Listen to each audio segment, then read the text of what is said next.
서울 종로구의 한 주택가에서 일어난 시어머니와 며느리 간의 놀라운 반전 이야기가 온라인에서 화제를 모으고 있습니다. 72세 이순단 할머니가 며느리에게 안 와도 된다고 말했더니 며느리가 환하게 웃었다고 합니다. 하지만 이 사건 이후 벌어진 일들은 모든 사람들의 예상을 뒤엎는 결말을 맞이했다고 하는데요. 제보에 따르면 이 이야기는 단순한 가족 갈등을 넘어서 노년의 지혜로운 복수와 새로운 가족 질서의 탄생을 그린 감동적인 드라마라고 합니다. 과연 무슨 일이 있었던 걸까요? 지금부터 여러분께 그 특별한 이야기를 전해드리겠습니다. 여기서 잠깐 더 많은 이야기와 재미있는 콘텐츠를 놓치지 않으시려면 지금 바로 구독과 알림 설정을 해주세요. 여러분의 관심이 저희 채널에게 큰 힘이 됩니다. 서울 종로구 어느 작은 골목. 30년 동안 분식집을 운영하며 묵묵히 살아온 이순단 여사의 집 앞에는 오늘도 고요한 정막이 흘렀습니다. 72세의 이순단은 달력을 보며 한숨을 내쉬었죠. 오늘이 바로 자신의 생일이었거든요. 재민이가 올까? 마음 한편에서는 기대하고 있었습니다. 아들 강재민이 42살이 되도록 생일을 챙겨준 적은 손에 꼽을 정도였지만 그래도 어머니의 마음은 늘 자식을 향해 있었죠. 특히 2살배기 손자 강서준의 통통한 볼을 보고 싶어서 견딜 수가 없었습니다. 오전 10시쯤 이순단은 용기를 내어 아들에게 전화를 걸었습니다. 재민아, 엄마야. 네, 엄마. 무슨 일이세요?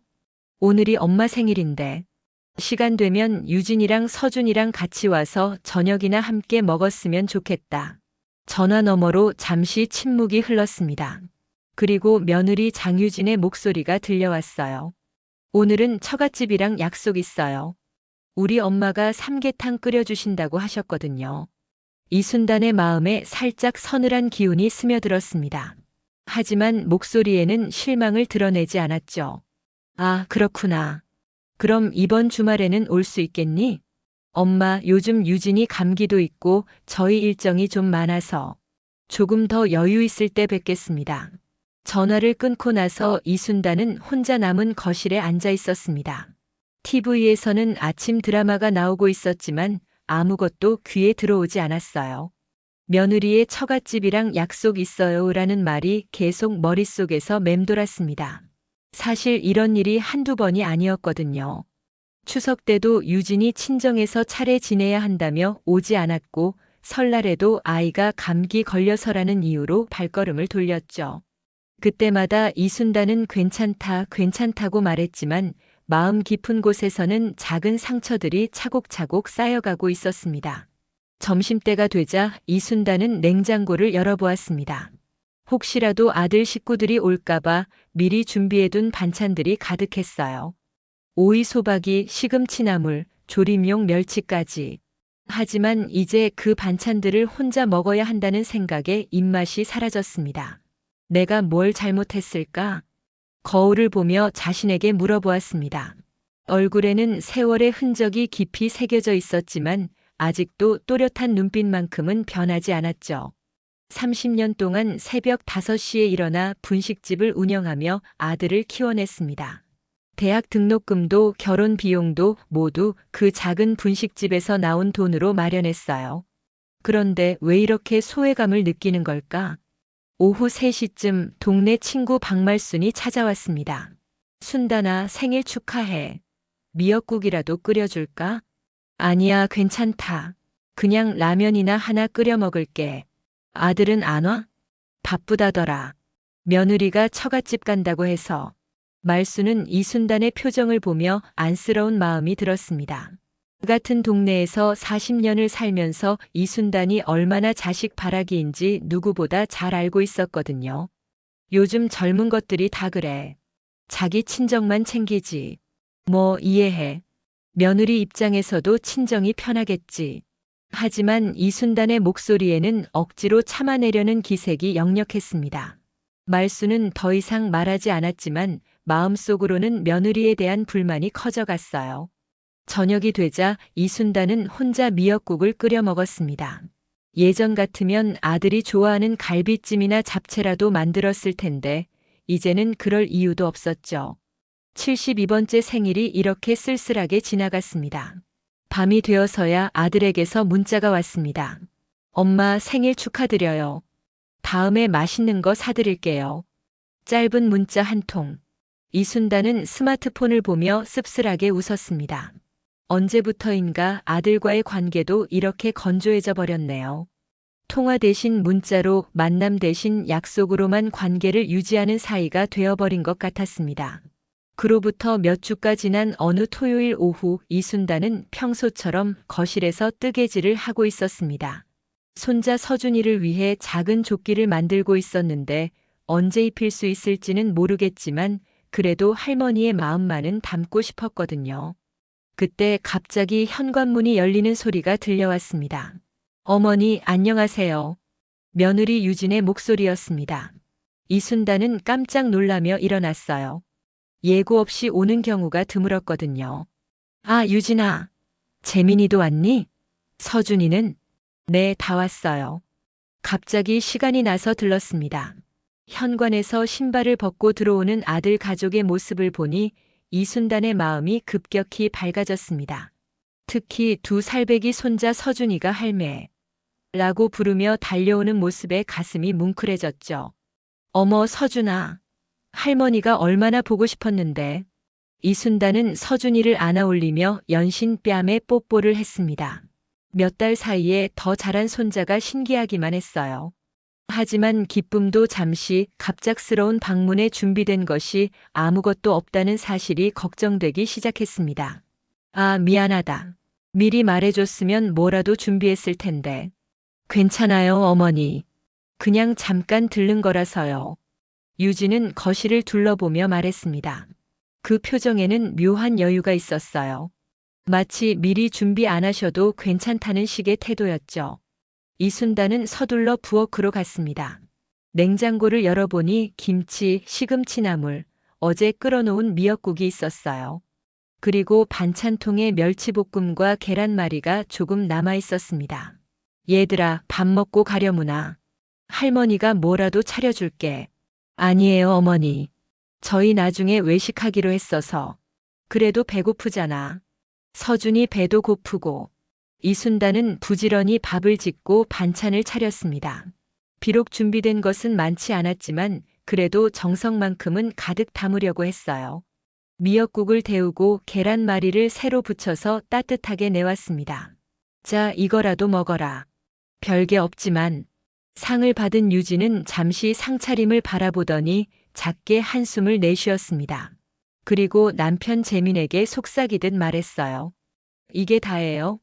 목소리가 작았지만 조용한 거실에서는 충분히 들릴 만한 크기였습니다. 이순단의 손이 잠시 멈췄어요. 사위 오면 우리 엄마는 삼계탕에 잡채까지 차리는데. 유진의 말은 거기서 끝나지 않았습니다. 마치 비교를 당연시하는 듯한 어조였죠. 처갓집에서는 어떻게 대접받는지, 여기서는 어떻게 대우받는지를 대놓고 비교하는 것이었습니다. 그 순간 이순단의 마음속에서 뭔가 툭 하고 끊어지는 소리가 들렸습니다. 30년 동안 분식집을 운영하며 모든 것을 아들을 위해 바쳐온 세월이 지금 이 순간 이게 다예요? 라는 한마디로 무너져 내리는 것 같았어요. 그럼 오지 마라. 이순단의 입에서 나온 말은 본인도 놀랄 만큼 단호했습니다. 뭐라고 하셨어요? 오지 마라고 했다. 앞으로 명절도 생일도 안 와도 된다. 거실의 공기가 순식간에 얼어붙었습니다. 재미는 당황한 표정으로 어머니와 아내를 번갈아 보았고 서준이는 분위기를 감지했는지 울음을 터뜨렸어요. 어머니, 유진이가 그런 뜻으로 말한 게 아니라. 아니다, 재민아. 나는 이제 알았다. 여기가 얼마나 초라한 곳인지 말이야. 이순단의 목소리에는 30년 세월의 무게가 실려 있었습니다. 새벽 5시에 일어나 반죽을 치고 기름에 손을 댈 때마다 아들 생각을 했던 그 모든 시간들이 지금 이 순간 하나의 분노로 응축되고 있었어요. 그런데 그때였습니다. 유진이 입가에 미소를 지었거든요. 놀라거나 당황하는 게 아니라 마치 드디어 본색을 드러내는군이라는 식의 표정이었습니다. 네, 알겠습니다. 그럼 정말 안 오겠습니다. 그 미소를 본 순간 이순단은 모든 것을 이해했습니다. 이것이 유진의 진심이었구나. 처음부터 시댁 오는 것을 부담스러워했고 이번 기회에 아예 발을 끊고 싶었던 것이구나. 유진아, 그게 무슨 소리야? 재민이 급하게 말렸지만 이미 늦었습니다. 유진은 서준이를 안아들고 일어섰어요. 자기야, 어머니께서 안 오라고 하셨잖아. 우리 정말 안 와야죠. 그게 아니라. 아니에요, 재민아. 어머니 말씀이 맞습니다. 저희도 편하고 어머니도 편하시겠어요. 유진의 목소리에는 기묘한 만족감이 섞여 있었습니다. 마치 원하던 결과를 얻었다는 듯한 어조였죠. 이순단은 그 순간 깨달았습니다. 자신이 지금까지 얼마나 한심한 모습을 보였는지를. 며느리에게 구걸하듯 와달라고 부탁하고 초라한 반찬상 하나 제대로 차리지 못한다고 무시당하는 자신의 모습을 말이에요. 그래, 가라. 그리고 다시는 여기 생각하지 마라. 아들 가족이 나간 후 이순단은 상차림을 바라보며 앉아 있었습니다. 정성스럽게 데운 미역국, 갓 부친 계란말이, 그리고 아무도 건드리지 않은 밥그릇들. 하지만 이상하게도 마음속에서는 다른 감정이 끓어오르고 있었어요. 분노였습니다. 그동안 참아왔던 모든 것들이 한꺼번에 터져 나오는 것 같았습니다. 처갓집에서는 삼계탕에 잡채까지 차려준다고. 그럼 앞으로 여기서도 그렇게 해보자는 거죠. 이제 진짜 시작이다. 이순단의 눈에서는 72년 동안 쌓아온 의지의 불꽃이 타오르고 있었습니다. 그날 밤 이순단은 잠들 수가 없었습니다. 유진의 그 미소가 계속 머릿속에 맴돌았거든요.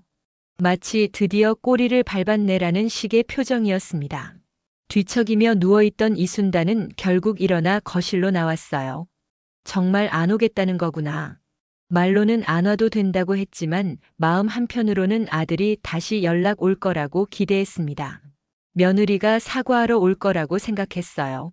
하지만 이틀이 지나도 일주일이 지나도 아무 소식이 없었습니다. 엄마가 화내셨으니까 시간 좀 두고 연락드릴게요. 재민에게서 온 문자 한 통뿐이었습니다. 시간을 두고 언제까지 기다려야 하는 건지 기약도 없었어요. 그러던 어느 날 동네 친구 박말순이 찾아왔습니다. 순단아, 요즘 왜 이렇게 우울해 보여? 별일 없어.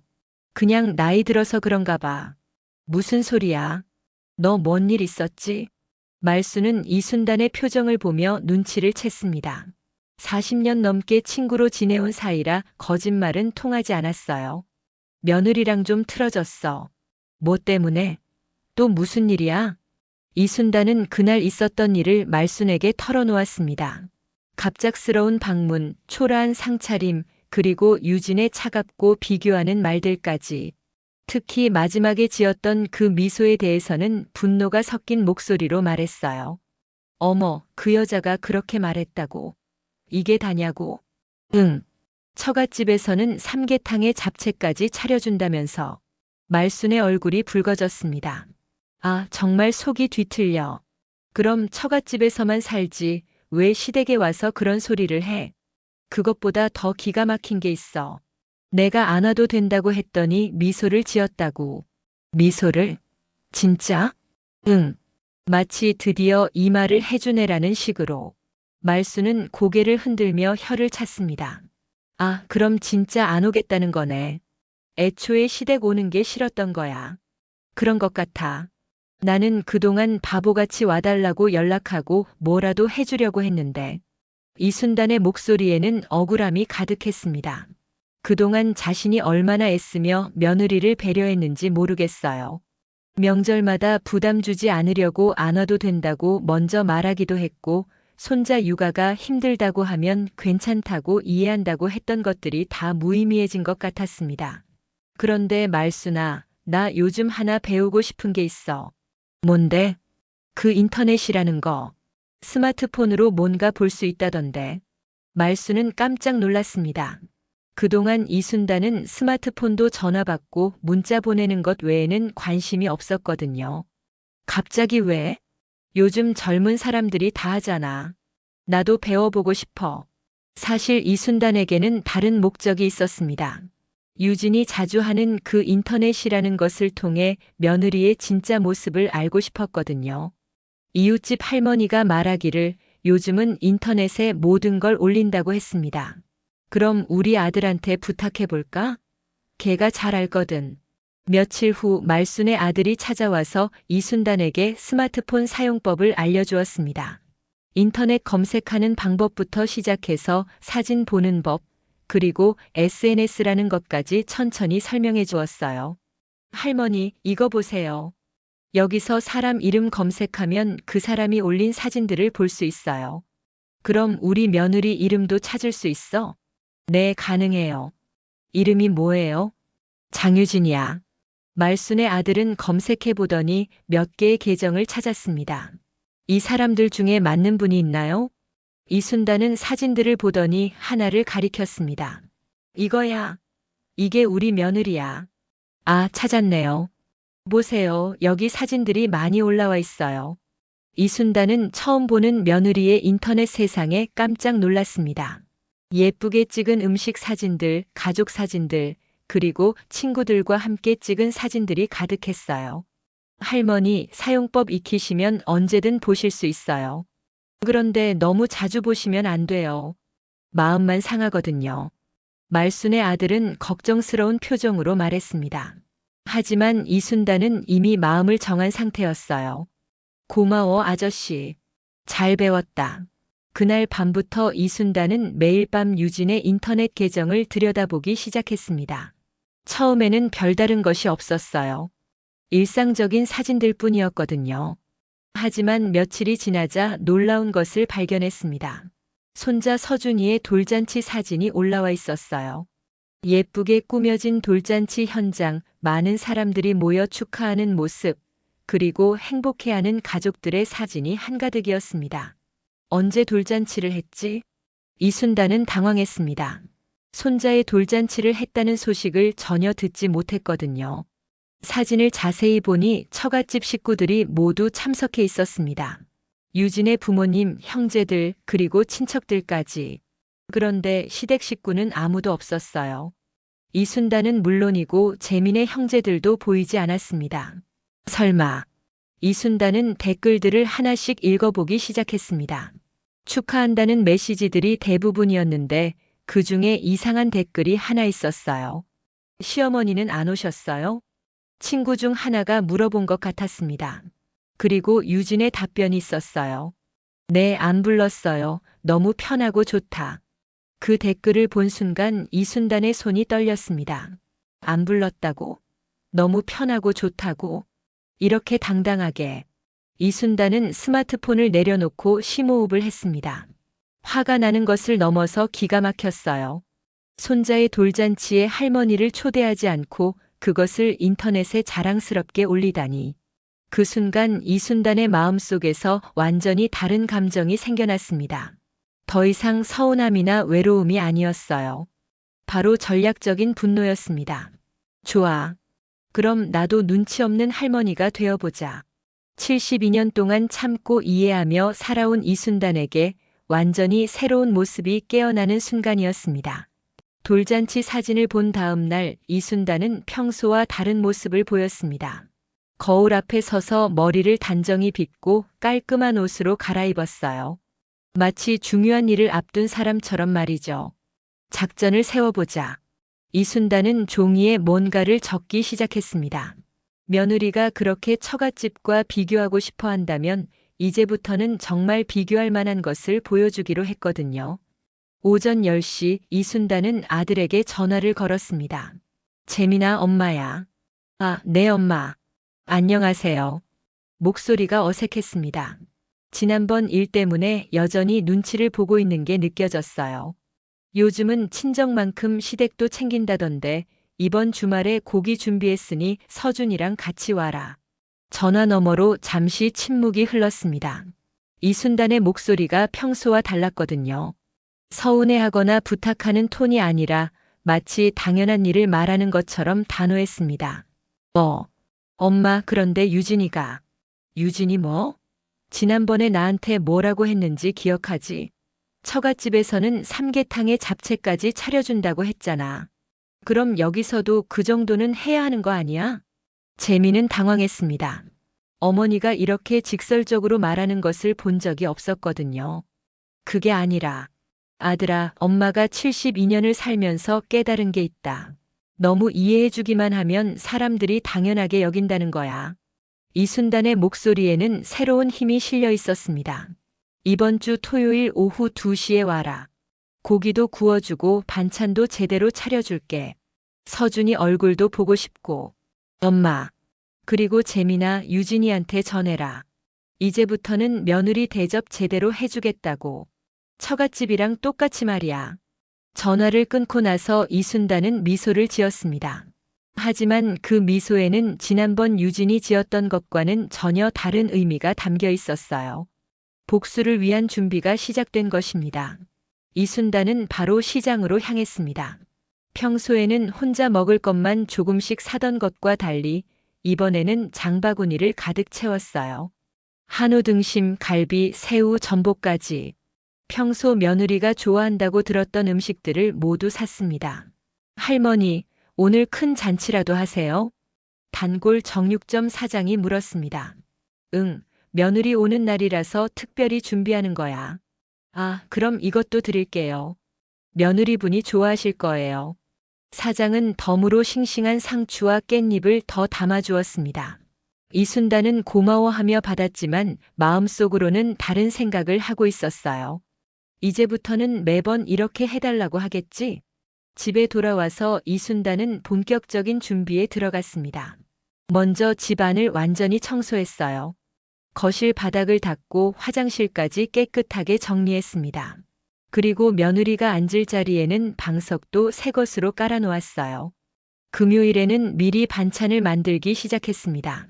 잡채, 북어국, 계란말이, 오이 소박이까지. 평소 명절에나 만들던 음식들을 모두 준비했어요. 특히 잡채는 유진이 지난번에 언급했던 바로 그 음식이었습니다. 처갓집에서 잡채까지 차려준다고. 그럼 여기서도 해보자. 토요일 아침 이순단은 새벽 5시에 일어났습니다. 예전 분식집 운영하던 시절의 습관이 되살아난 것처럼 모든 것을 완벽하게 준비했어요.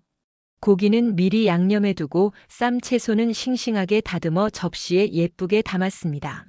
오후 1시쯤 모든 준비가 끝났습니다. 평소 이순단의 집에서는 볼 수 없었던 호화로운 상차림이 완성되었어요. 한우 등심과 갈비, 신선한 해산물, 그리고 정성스럽게 만든 반찬들까지. 이 정도면 처갓집보다 나을 거야. 이순단은 상차림을 보며 만족스러워했습니다. 하지만 그 만족감에는 기쁨보다는 다른 감정이 더 많이 섞여 있었어요. 오후 2시 정각 현관문이 열렸습니다. 어머니, 안녕하세요. 유진의 목소리였습니다. 하지만 평소와 달리 좀 어색한 느낌이었어요. 아마 지난번 일 때문에 부담스러워하는 것 같았습니다. 어서 와, 유진아. 재민이도 오고 서준이도 왔구나. 이순단은 평소보다 훨씬 밝은 목소리로 맞이했습니다. 하지만 그 밝음에는 묘한 인위적인 느낌이 있었어요. 거실로 들어온 유진은 차려진 상을 보고 깜짝 놀랐습니다. 어머, 이게 다 뭐예요? 너무 많이 준비하셨네요. 지난번에 유진이가 말한 대로 했어. 처갓집에서 삼계탕에 잡채까지 차려준다고 했으니까 나도 그 정도는 해야지. 이순단의 말에 유진의 얼굴이 살짝 붉어졌습니다. 자신이 했던 말이 그대로 돌아온 것을 느꼈거든요. 아, 그게 아니라. 제가 그때 기분이 좀. 아니야, 맞는 말이었어. 며느리한테 제대로 대접해야지. 앞으로는 올 때마다 이렇게 준비할게. 유진은 뭔가 이상함을 느꼈습니다. 시어머니의 말과 표정에서 평소와 다른 기운이 감지되었거든요. 너무 친절한 것 같으면서도 동시에 어딘가 차가운 느낌이 있었어요. 그런데 어머니, 이렇게 매번 준비하시면 너무 힘드시잖아요. 힘들긴 뭐가 힘들어? 며느리 위해서 하는 건데. 유진이 말대로 처갓집에서 하는 만큼은 해야지. 이순단은 계속해서 처갓집이라는 단어를 강조했습니다. 유진은 점점 불편함을 느꼈어요. 뭔가 자신의 말이 계속 되돌아오는 것 같았거든요. 자, 이제 고기 구워줄게. 서준이 할머니 고기 맛있게 구워주는 거 볼래? 이순단은 손자를 무릎에 앉히고 고기를 굽기 시작했습니다. 하지만 마음속으로는 전혀 다른 생각을 하고 있었어요. 이제 시작이야. 매주 이렇게 해달라고 하면 어떨까? 점심을 먹는 동안 이순단은 유진을 향해 계속해서 음식을 권했습니다. 이것도 먹어봐. 이것도 맛있어. 처갓집 음식보다 어때? 맛있어요, 어머니. 유진의 대답은 점점 작아졌습니다. 뭔가 꼼짝할 수 없는 상황에 빠진 것 같은 느낌이었어요. 그 첫 번째 특별한 대접 이후 이순단의 패턴이 시작되었습니다. 다음 주 화요일 이순단은 아들에게 전화를 걸었어요. 재민아, 이번 주말에도 와라. 서준이 보고 싶다. 엄마, 그런데 매주 가는 건 좀. 왜? 지난번에 유진이가 좋아했잖아. 처갓집에서 하는 만큼 대접받았다고 기뻐하더라고. 재민은 할 말이 없었습니다. 실제로 유진이 불평하지 않았거든요. 오히려 시어머니가 갑자기 왜 이렇게 잘해주시지? 라고 의아해하기만 했을 뿐이었어요. 알겠습니다, 엄마.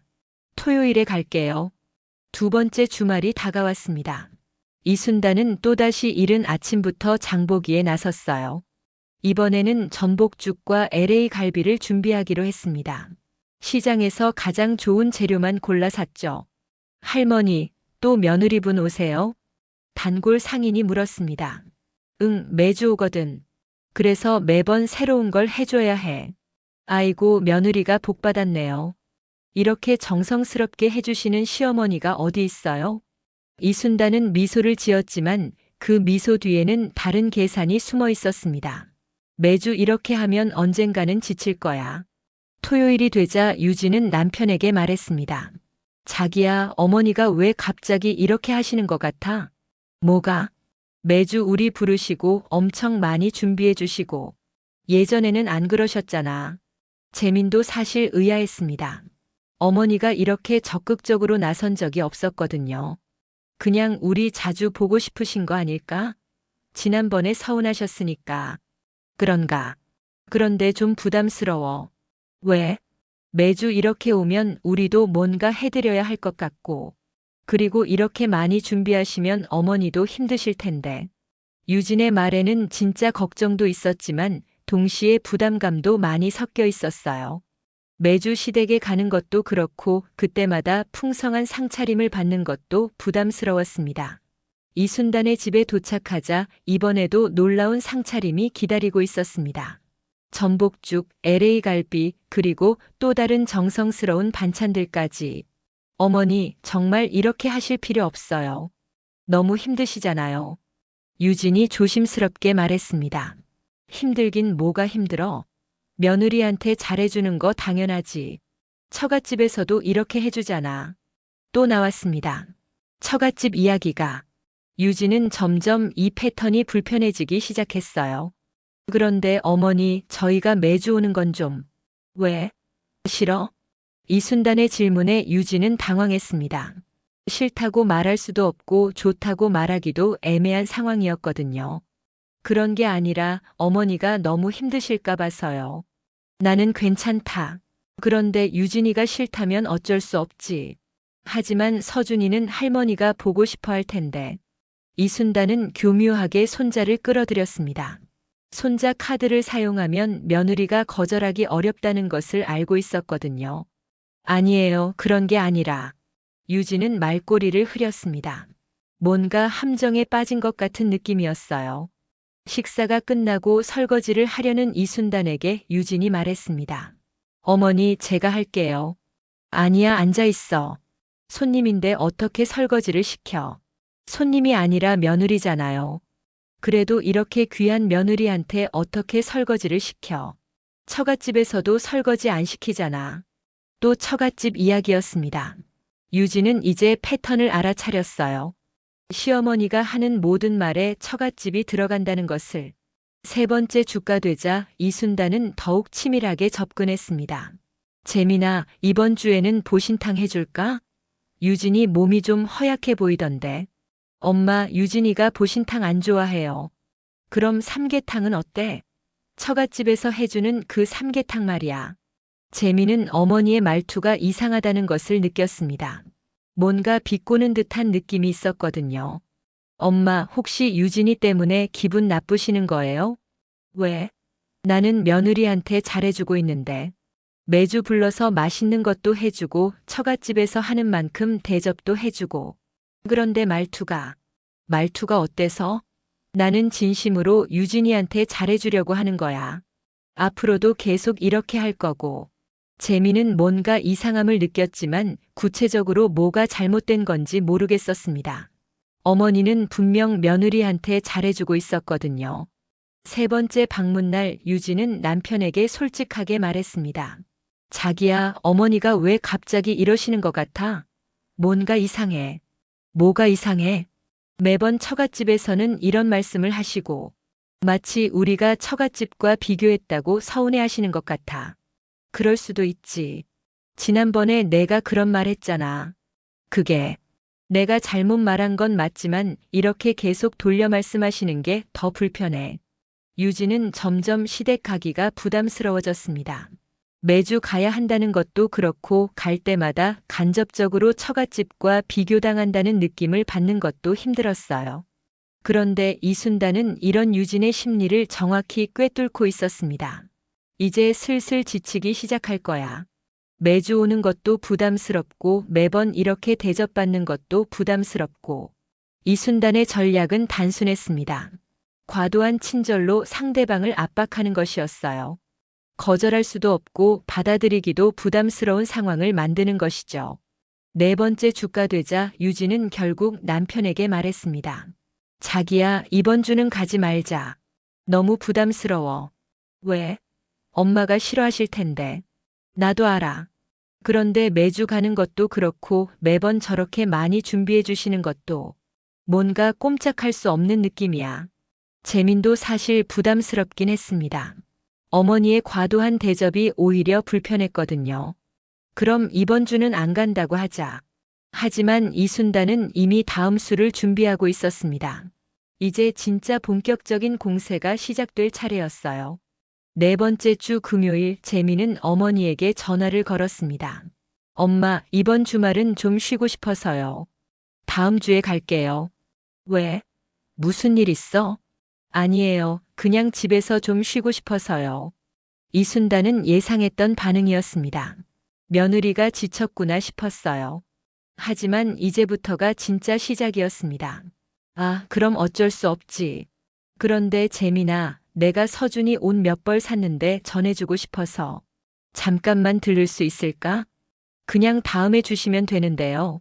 아니야, 사이즈가 맞는지 확인하고 싶어서. 10분만 들러라. 재민은 어머니의 부탁을 거절할 수 없었습니다. 결국 토요일 오후에 잠깐 들르기로 했어요. 토요일 오후 3시 재민 가족이 도착했습니다. 정말 잠깐만 들릴 생각이었는데 이순단은 이미 또 다른 준비를 해놓았어요. 어서 와라.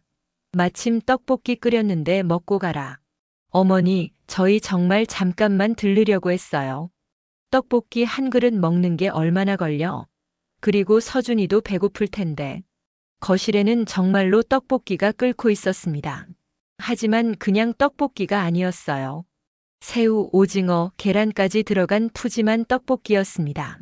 어머, 이게 떡볶이예요? 너무 화려한데요? 유진이 놀라며 말했습니다. 그냥 간단하게 한 거야. 처갓집에서도 이런 거 해주지 않아? 또 나왔습니다. 처갓집 이야기가. 유진은 이제 이 패턴에 지쳐가고 있었어요. 어머니, 정말 이렇게 하실 필요 없어요. 그냥 라면이나. 라면? 며느리한테 라면을 어떻게 줘? 처갓집에서도 라면 주나? 이순단의 말투에는 은근한 비아냥이 섞여 있었습니다. 겉으로는 웃고 있지만 속뜻은 전혀 달랐어요. 떡볶이를 먹는 동안에도 이순단의 공세는 계속되었습니다. 유진아, 이거 맛있지? 우리 분식집에서 30년 하면서 터득한 비법이 있거든. 처갓집 떡볶이보다 어때? 맛있어요, 어머니. 유진의 대답은 점점 기계적이 되어갔습니다. 매번 처갓집과 비교당하는 것이 스트레스였거든요. 그때 이순단이 갑자기 말했습니다. 아, 그런데 유진아, 서준이 돌잔치 사진 봤어. 유진의 숟가락이 멈췄습니다. 갑작스러운 말에 당황했어요. 네? 어디서요? 인터넷에서. 요즘 나도 그거 배웠거든. 사진이 정말 예쁘게 나왔더라. 유진의 얼굴이 하얗게 변했습니다. 시어머니가 자신의 SNS를 봤다는 뜻이었거든요. 아, 네. 그런데 왜 할머니는 안 불렀어? 손자 돌잔치인데. 이순단의 목소리는 여전히 밝았지만 그 속에는 날카로운 칼날이 숨어 있었습니다. 그게 갑작스럽게 하게 되어서. 갑작스럽게? 돌잔치를 갑작스럽게 해? 처갓집 식구들은 다 왔던데? 유진은 할 말이 없었습니다. 변명할 수 있는 방법이 없었거든요. 어머니, 그때는 정말. 괜찮다, 유진아. 나는 이해해. 며느리 입장에서는 처갓집이 더 편하지. 시어머니는 좀 불편하고. 이순단의 말에는 서운함과 동시에 묘한 여유가 있었습니다. 마치 모든 것을 다 알고 있다는 듯한 표정이었어요. 재민이 급하게 끼어들었습니다. 엄마, 그게 아니라. 아니다, 재민아. 엄마는 정말 이해한다. 그래서 앞으로는 내가 더 노력하기로 했어. 더 노력한다고요? 응. 이제부터는 정말 처갓집만큼 대접해주기로 했거든. 아니, 처갓집보다 더 잘해줄 거야. 유진은 소름이 돋았습니다. 시어머니의 말과 표정에서 뭔가 무서운 기운이 느껴졌거든요. 그리고 유진아, 앞으로는 가족 행사 같은 거 있으면 미리 말해라. 할머니도 참석해야지. 네. 특히 서준이 관련된 일들은 꼭 알려줘. 유치원 입학식이나 발표회 같은 것도 말이야. 이순단은 하나하나 못을 박듯이 말했습니다. 더 이상 배제당하지 않겠다는 의지가 확실했어요. 어머니, 물론이죠. 당연히 알려드릴게요. 고마워. 그리고 또 하나, 이제부터는 가족답게 지내자. 가족답게요? 응. 너무 각자 살다 보니까 가족 같지 않더라고. 그래서 생각해봤는데 올해부터는 차례 지내자. 차례요? 유진과 재민이 동시에 놀라며 물었습니다. 그래. 우리도 제대로 된 가족이니까 차례 정도는 지내야지. 유진이 전잘 붙인다며? 명절마다 처갓집에서 하잖아. 이순단의 폭탄 선언이었습니다. 그동안 차례를 지낸 적이 없었는데 갑자기 지내자고 하니까요. 어머니, 그런데 갑자기 왜? 갑자기가 아니야. 원래 해야 할 일이었는데 너무 자유롭게 해줬나 봐. 시댁이 만만한 줄 알고. 마지막 한마디에는 지금까지 참아왔던 모든 감정이 담겨 있었습니다. 어머니, 걱정 마, 유진아. 처갓집에서 하는 만큼만 하면 돼. 아니, 조금 더 정성스럽게 해보자. 서준이 아빠 쪽 조상들한테도 인사드려야지. 유진은 완전히 당황했습니다. 지금까지 편안하게 지냈던 시댁에서 갑자기 차례까지 지내자고 하니까요. 언제부터요? 다음 달 제사부터. 우리 시아버지 제사가 다음 달이거든. 미리 연습 삼아서 해보자. 이순단은 이미 모든 것을 계획하고 있었습니다. 더 이상 만만한 시어머니가 아니라는 것을 확실히 보여주려고 했어요. 집으로 돌아가는 차 안에서 유진이 말했습니다. 자기야, 어머니가 완전히 달라지신 것 같아. 어떻게? 예전에는 그냥 조용하셨는데 이제는 뭔가 무서워. 무서워? 응. 겉으로는 웃으시는데 속마음은 전혀 다른 것 같아. 그리고 매번 처갓집 이야기 하시는 것도 그렇고 재민도 어머니가 변했다는 것을 느꼈습니다. 하지만 구체적으로 뭐가 잘못된 건지는 모르겠었어요. 그래도 우리한테 잘해주시잖아. 그게 문제야. 너무 잘해주셔서 부담스러워. 그리고 이제 차례까지 지내자고 하시고. 유진은 한숨을 내쉬었습니다. 시댁에 대한 부담이 점점 커져가고 있었어요. 한편 집에 혼자 남은 이순단은 만족스러운 미소를 지었습니다. 이제 진짜 시작이야. 가족답게 지내자고 했으니까 정말 가족다운 것들을 해봐야지. 복수는 이제 새로운 단계로 접어들고 있었습니다. 차례 선언 이후 며칠이 지나자 재민은 결국 어머니께 전화를 드렸습니다. 엄마, 차례 이야기 말인데요. 왜? 하기 싫어? 이순단의 목소리는 예상했다는 듯 차분했습니다. 그런 게 아니라 갑자기 시작하면 유진이가 부담스러워할 것 같아서요. 부담스러워. 처갓집에서는 매년 하잖아. 거기서는 안 부담스럽고 여기서는 부담스러워. 또 처갓집 비교였습니다. 재미는 점점 어머니와 대화하는 것이 어려워졌어요. 엄마, 그게 아니라. 재민아, 엄마가 지금까지 너무 쉽게 해줬나? 며느리 눈치 보느라 차례도 안 지내고 명절에도 안 와도 된다고 먼저 말하고. 이순단의 목소리에는 지금까지 쌓였던 서운함이 모두 담겨 있었습니다. 그런데 이제 깨달았어. 너무 이해해주면 사람들이 당연하게 여긴다는 걸. 엄마, 아니다. 이제부터는 정말 며느리답게 시댁답게 지내자. 유진이도 원하는 거잖아. 처갓집에서 하는 만큼 대접받고 싶어 하니까. 재미는 할 말이 없었습니다. 실제로 유진이 그런 말을 했었거든요. 한편 유진은 친정 어머니에게 전화로 고민을 털어놓고 있었습니다. 엄마, 시어머니가 갑자기 차례 지내자고 하셔서 어떻게 해야 할지 모르겠어. 차례? 갑자기 왜? 모르겠어. 요즘 들어서 완전히 달라지셨어. 매주 오라고 하시고 엄청 많이 준비해 주시고. 그럼 좋은 거 아니야? 며느리한테 잘해 주시는데. 그게 좋은 건 맞는데. 뭔가 부담스러워. 그리고 맨날 우리 집이랑 비교하세요. 유진의 어머니는 딸의 말을 듣고 상황을 이해했습니다. 혹시 내가 전에 뭔 말했니? 그게 한 번 음식이 너무 간단해서 엄마는 삼계탕에 잡채까지 해주는 데라고 했거든. 아이고, 그런 말을 왜 해?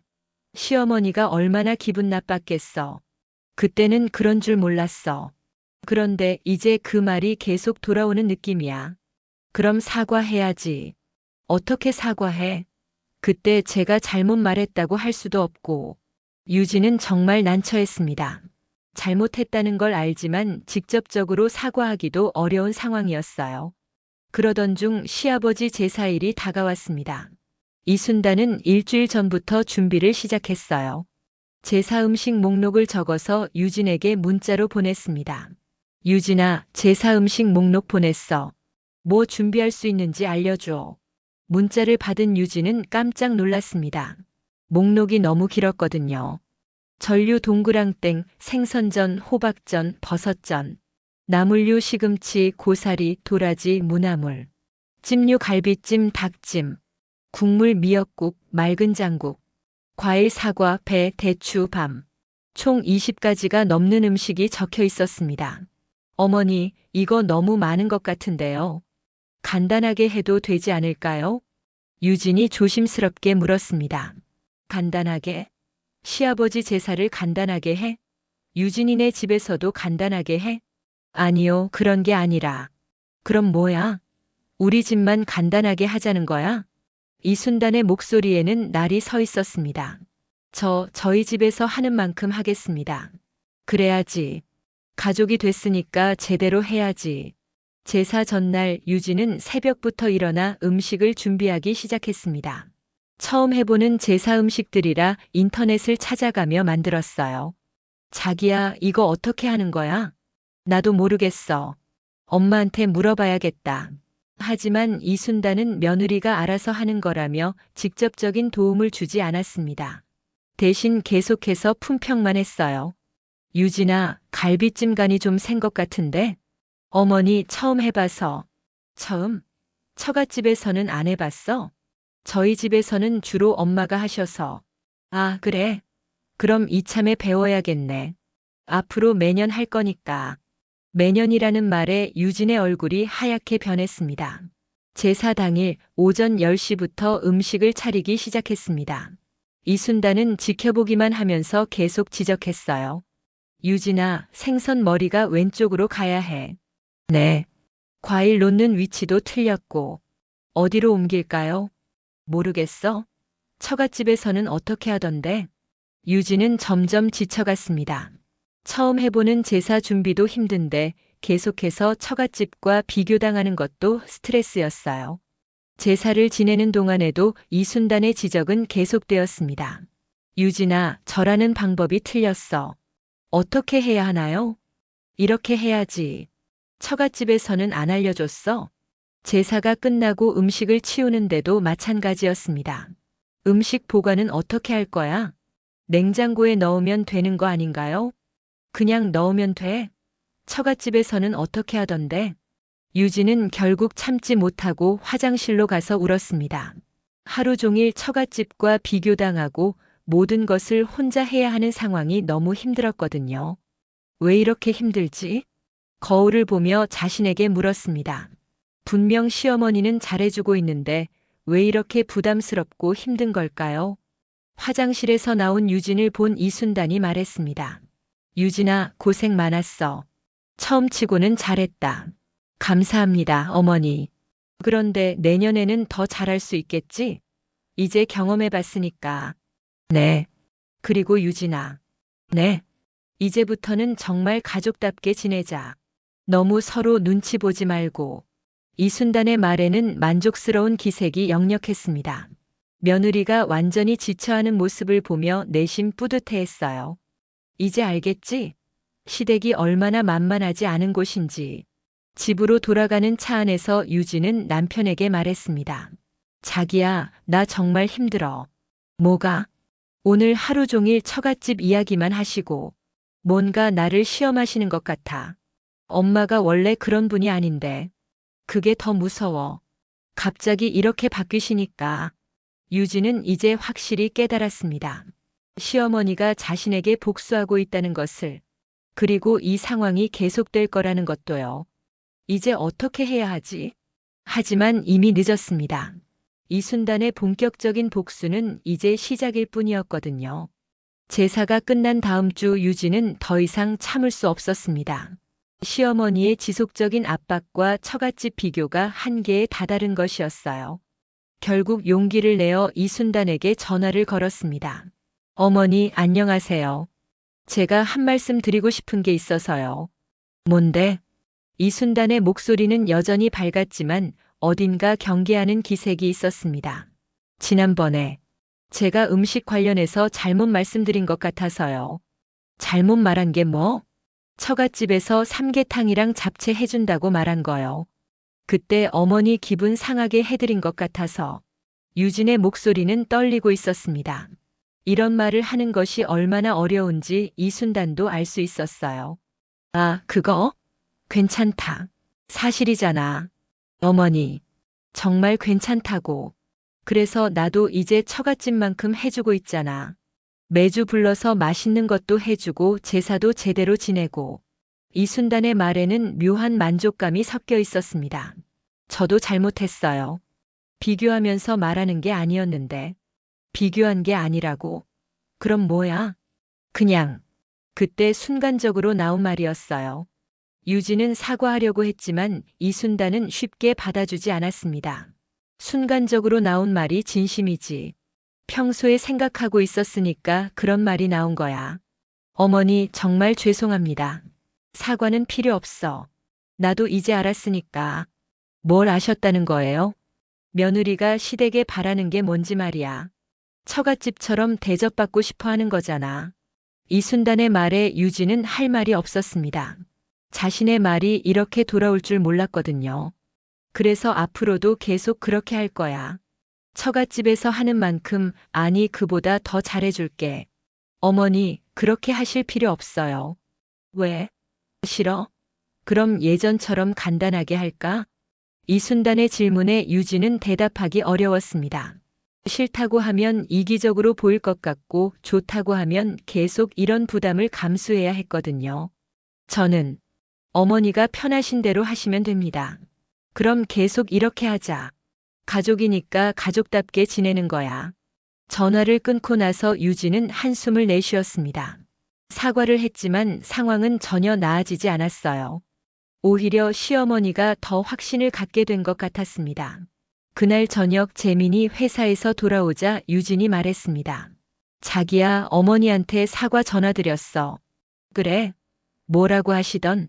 사과는 필요 없다고 하시면서 앞으로도 계속 이렇게 하겠다고 하셨어. 재민도 걱정이 되었습니다. 어머니의 행동이 점점 이상해지고 있었거든요. 내가 엄마한테 말해볼게. 아니야, 괜찮아. 그냥 우리가 감수해야지. 하지만 유진의 표정은 전혀 괜찮아 보이지 않았습니다. 몇 일 후 이순단은 또 다른 계획을 실행에 옮겼습니다.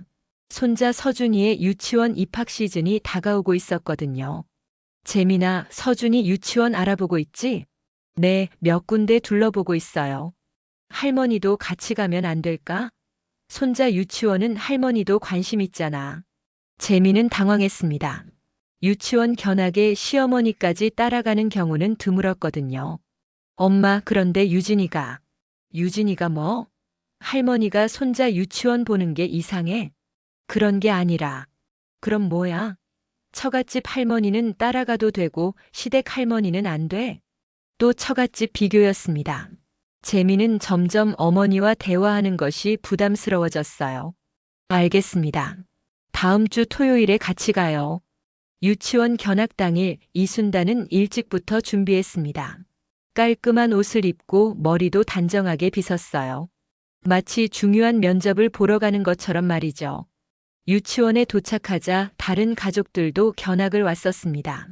대부분 부모와 아이만 왔는데 할머니까지 따라온 경우는 이순단 뿐이었어요. 안녕하세요. 서준이 할머니세요? 원장 선생님이 인사를 했습니다. 네, 손자가 다닐 유치원이라서 직접 보고 싶어서 왔어요. 아, 그러시군요. 요즘 할머니들이 많이 관심 가져주시더라고요. 이순단은 유치원 구석구석을 꼼꼼히 살펴보았습니다. 교실 환경부터 급식실, 화장실까지 모든 것을 체크했어요. 선생님, 급식은 어떻게 나오나요? 유기농 재료로 직접 조리해서 제공합니다. 알레르기 관리는 어떻게 하시고요? 개별적으로 체크해서 관리합니다. 이순단의 질문은 끝이 없었습니다. 유진은 옆에서 지켜보며 부담스러워했어요. 다른 사람들의 시선도 의식되고 시어머니가 너무 적극적으로 나서는 것도 부담스러웠습니다. 견학이 끝나고 차에서 이순단이 말했습니다. 이 유치원 괜찮네. 시설도 좋고 선생님들도 친절하고. 네, 저희도 그렇게 생각해요. 그런데 등하원은 어떻게 할 거야? 유진이가 데려다주고 데려올 예정이에요. 혼자서? 매일? 네, 괜찮아요. 괜찮긴 뭐가 괜찮아? 할머니가 도와줘야지. 유진의 얼굴이 하얗게 변했습니다. 어머니, 그럴 필요 없어요. 제가 할 수 있어요.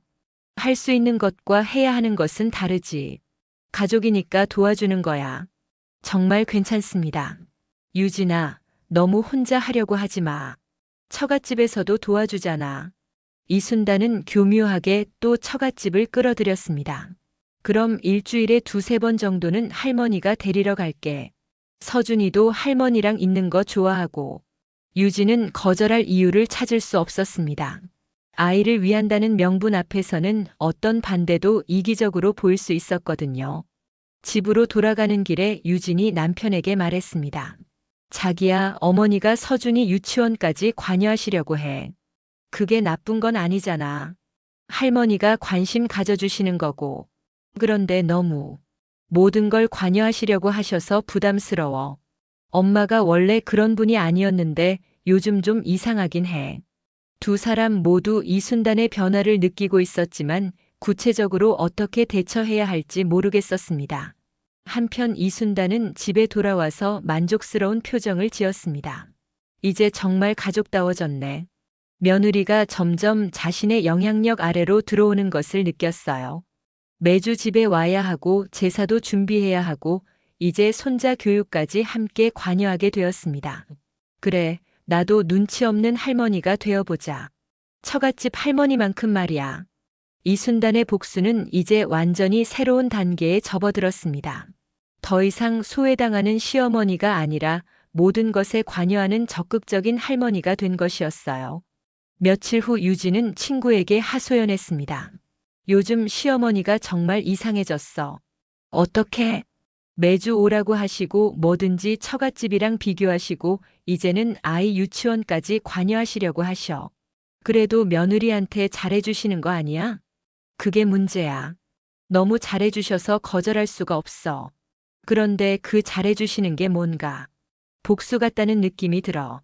친구는 유진의 말을 듣고 고개를 끄덕였습니다. 혹시 내가 뭔 실수했니? 그게 한 번 음식이 간단하다고 처갓집이랑 비교한 적이 있어. 아, 그럼 그때부터 삐지신 거네. 그런 것 같아. 그런데 이제 와서 어떻게 해야 할지 모르겠어. 유진은 정말 막막했습니다. 잘못을 인정하고 사과도 했지만 상황은 전혀 나아지지 않았거든요. 그 순간 유진의 휴대폰이 울렸습니다. 이순단에게서 온 문자였어요. 유진아, 다음 주에 서준이 병원 검진 있지? 할머니도 같이 갈게. 아이 건강은 온 가족이 관심 가져야지. 문자를 본 유진은 한숨을 내쉬었습니다. 이제 병원까지 함께 가자고 하시는군요. 정말 끝이 없네. 하지만 이순단의 마음속에는 다른 생각이 있었습니다. 이제 알겠지? 시댁이 얼마나 끈끈한 가족인지. 며느리가 원하는 대로 해주고 있잖아. 처갓집만큼 말이야. 이순단의 복수는 이제 완전한 성공을 거두고 있었습니다. 며느리는 매주 와야 하고 모든 가족 행사에 참여해야 하고 시어머니의 관심과 관여를 받아들여야 했어요. 더 이상 안 와도 된다고 말하는 시어머니가 아니라 가족이니까 함께 해야 한다고 말하는 적극적인 시어머니가 된 것입니다. 유진이 지난번에 지었던 그 미소처럼 이제는 이순단이 속으로 미소를 지을 차례였습니다. 하지만 겉으로는 여전히 자상하고 배려 깊은 시어머니의 모습을 유지했어요. 며느리가 원하는 대로 해주고 있는데 왜 부담스러워하지? 이상하네. 이순단의 눈치 없는 복수는 앞으로도 계속될 예정이었습니다. 그리고 그 모든 것이 가족을 위한 사랑이라는 명분으로 포장되어 있었기 때문에 누구도 반대할 수 없었어요. 진정한 시니어의 복수는 이렇게 조용하고도 치밀하게 이루어지는 것이었습니다.